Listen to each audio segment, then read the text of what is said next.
Oh yeah, Santa Inc. Yeah, that was a great show that was ruined by white supremacists. What do you think about the theory that Matt Rife is doing this on purpose? Suffering like this will bring him closer to being a real human boy. Usually comedians are like the least funny people to hang out with by far. The balls to add a laugh track. You ever watch Bill Hicks? Yes. That's it's hard to get through, man. Ethan Klein has moments where he's really funny. He's a Jew, so he wants to support Israel, but he's also this like Los Angeles diva type guy. The seasons until they got rid of Steve Carell, they're like masterpiece. 𝐒𝐀𝐌 with the 50. Bert Kreischer is the best comedian of all time. He's number one. He plays the stupid guy, but really he's the smartest guy in the room. Scarlett Pimpernel. Fart much? He pretends to be an unlovable pile of human waste, but he's actually a virtuoso genius comedian. And most of all, he's just a good guy. I mean, these people have it all and they're just fucking miserable.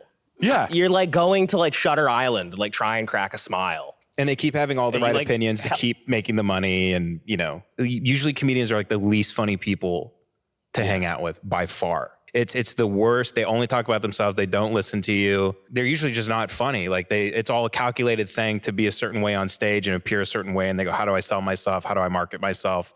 And they just strip themselves of their personality completely to just be Chris, the can you send me a biggest note to do all that?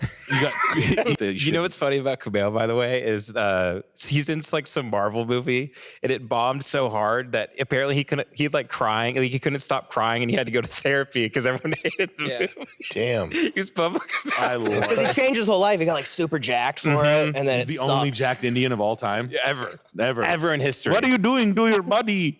It's Why like do you do that? What was the Marvel movie that he was in when it bombed? it was the one that they all thought was, every time they think it's like, this is the one that's Turmeric Man. everybody's gonna. Did he play the lead guy or like the top guy or something? He's one of the, One of many. one of the, 6. Yeah. Because they go, we need an Indian, we need a lady. Was it the we need Marvel? Well, that was their mistake, was having an Indian. It was Non-Man or something. Eternals. Oh, Eternals, yeah. He played Kingo. Wow, he had to be in therapy after playing Kingo. Dude, he went to Damn. therapy for like months to be like, and on Rotten Tomatoes, I read this one review and he's just crying. Oh, that sucks. Like you can't take one comment about you that. Dude, everybody likes me, dude. Back to the 7-Eleven. I have powers. Through sign language, yeah. Have you seen Seth Meyers' stand-up? No, it's bad. He does his special. He performs his special in front of a group of like 19 people. So there are some times where the camera will slip and show the empty audience, and then I think he adds a laugh track But in why did he do that? because he's a He tried to sell out like a really weird thing in mass and it didn't sell. And I'm like, you have a late night show on literally late night. You're not selling out like a community theater. super unfunny. I want to know what the game is, because he does big venues, right? That's all the people that's in the room right there. About 20 people. To which I said, did you f***ing tell them about Prague? There's 20 people in the room and the laugh track's added. The balls to add a laugh track to you. We should just add laugh tracks to ours. We should have like a laugh track playing out of our pockets. We should have a laugh track during the show. But I want to know what the game is, because he's doing like pretty big venues. John Oliver. I don't think he could be actually selling that many tickets. So like, what happens at these shows, you know? I think he like akins himself to like John Oliver and like Nick Mulaney, John Mulaney.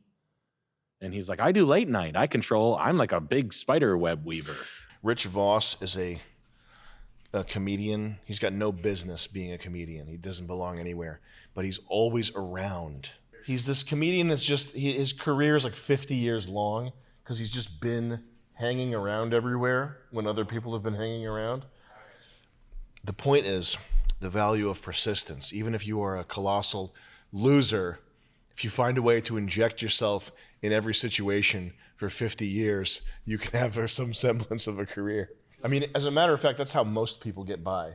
Anytime you get down on yourself for not being somewhere fast enough, just remember that if you are around, literally, you'll be fine. I hired a MIT researcher to use AI to analyze his entire career, and it turns out he's never said one funny thing ever. I realized that night none of these people have real friends because he hung out with me the whole night, and I was just like drunk and like okay, and like with him for 4 or 5 hours straight, Smoking weed. and I did smoke weed with him. Yeah. And then, but he did do some things on the at that night that I was like, oh, it's because I used to like him. And it was, and then that night I realized he was becoming kind of like a gay industry guy. Yeah. And he was like talking about, he's like, can you believe the Black Eyed Peas had a song called Let's Get Retarded? I mean, they say retarded like a lot. And I was just standing there drunk. I'm like, who gives a shit? Like, are you upset about that? What's great is he was saying that Tropic Thunder was racist because of the blackface. And then a black girl corrected him. She goes, shut the up. That shit was funny as fuck. Oh, that was great. That was when I knew it. Oh yeah, Santa Inc. Yeah, that was a great show that was ruined by white supremacists. Unfortunately.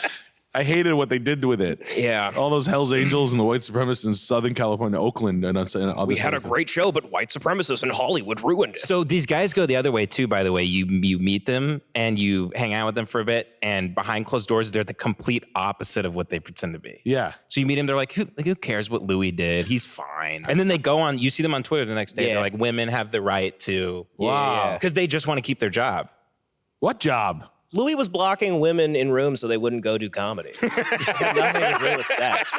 Well, they're so scared now, they just have to mimic whatever's being done because they go, well, that's safe. And then they just do, that's how they think now. And when you talk to these people, they write off their entire body of work that you actually love. He had to apologize for taking a picture with Dave Chappelle. Really? Yeah, and then he posted a picture of himself writing the apology Like in a letter. big, That's like, awesome. in a green room. Can we He's look like, that up? Patton Oswalt, Dave Chappelle apology. it's like he has his diary in front of him and he's pinning it. Yeah. And he's showing himself thinking really, really So hard. to be woke, you have to apologize for hanging out with a black guy. Patton Oswalt apologized legendary for black hanging guy. out Makes with Dave sense to me. Chappelle and took a picture of himself writing the apology Yeah. letter. It's awesome. Can you believe this? wow. Okay, he's deep in thought. He has the finger across the upper lip. Any concerns about venues getting a bunch of calls? How do you book that kind of stuff with the venues? No, I'm not so worried about that. I think I think my material is relatively compared to what other comedians are doing. I mean, these people have been canceled already, and they're pretty resilient. Shane Gillis, Tony Hinchcliffe, Matt Rife is going through it right now.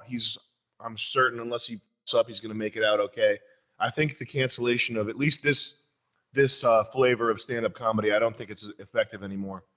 What do you think about the theory that Matt Rife is doing this on purpose? I'd be surprised if he was smart enough to do something like that on purpose. Okay. Yeah, that was my primary problem, understand, because it made sense from like a fourth dimensional chess move, because, he wants to be seen as an actual comedian and not just like a Ken doll who has all these middle-aged women soaking their seats at his shows.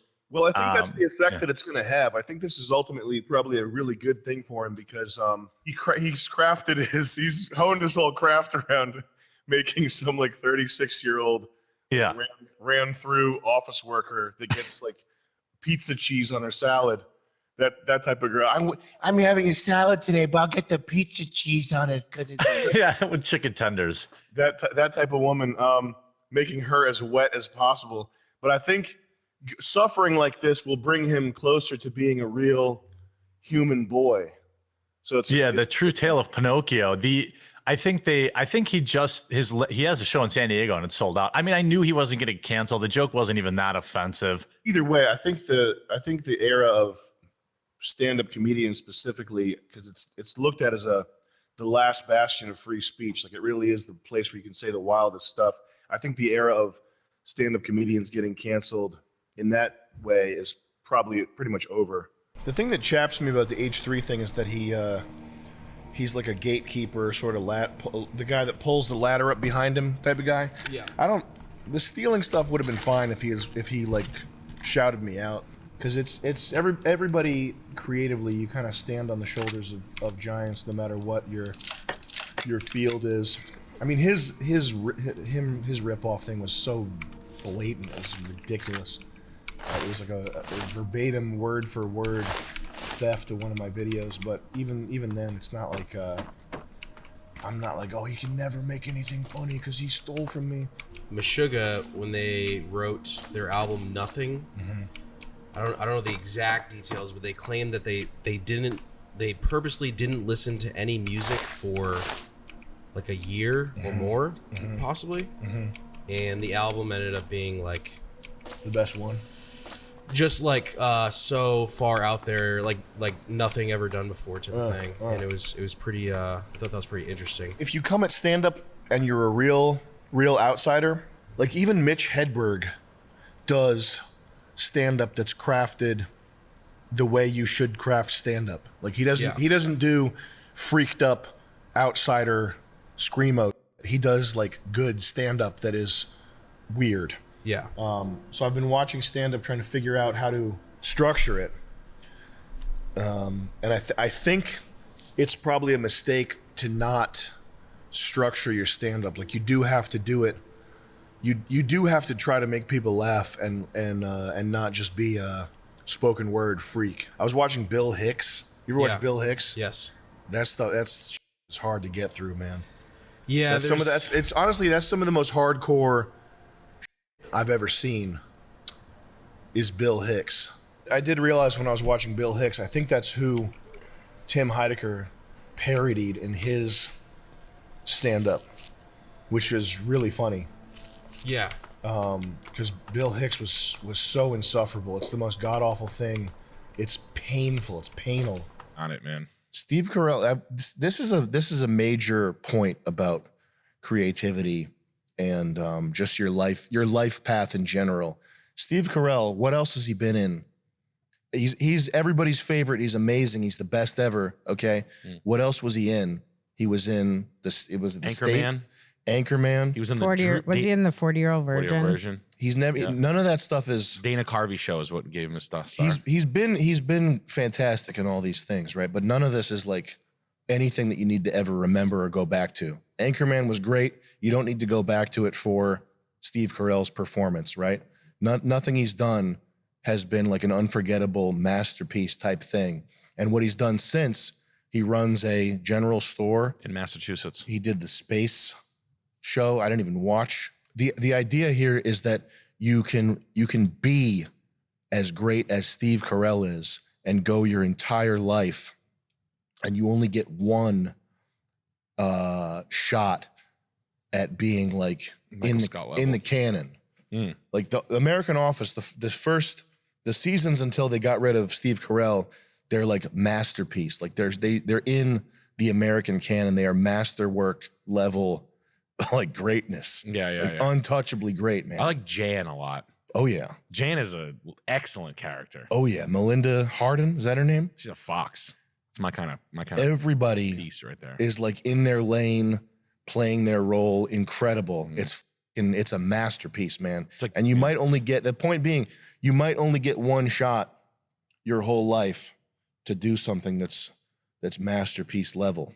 That's the point. Sounds like Eminem song. It's like an Eminem song. If you had one shot. Exactly. But to counter that, though, you probably don't know when and where it's going to happen. You might not know. You might not even ever be aware yourself until it's over. Or when it's over, you might be so deluded into thinking that you're the man or whatever that you never realize what the golden era of your life was. You know what I was watching that was mad funny? Have you ever seen the Tim Heidecker stand-up where he's like a dickhead, like bad comedian? Yeah. It shouldn't have been an hour long, like it drags, but the beginning and end have parts that are like actually mad funny. Yeah. There's a part where it's like 4 minutes long where he can't get the microphone attached. It's pretty funny, man. Like he yells at the audience, he yells in someone's face.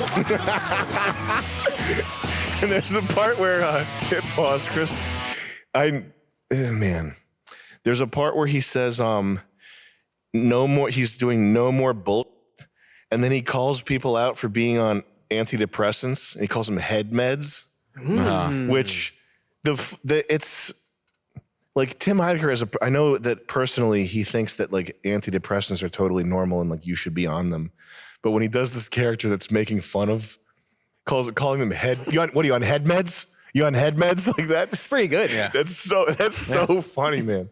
It's funny for a reason that he didn't, for another reason, but it's just, it's like asking someone, are you f***ed up? Like, it's just really good. Yeah, you f***ed up? Yeah. Ethan Klein has moments where he's really funny. Yeah.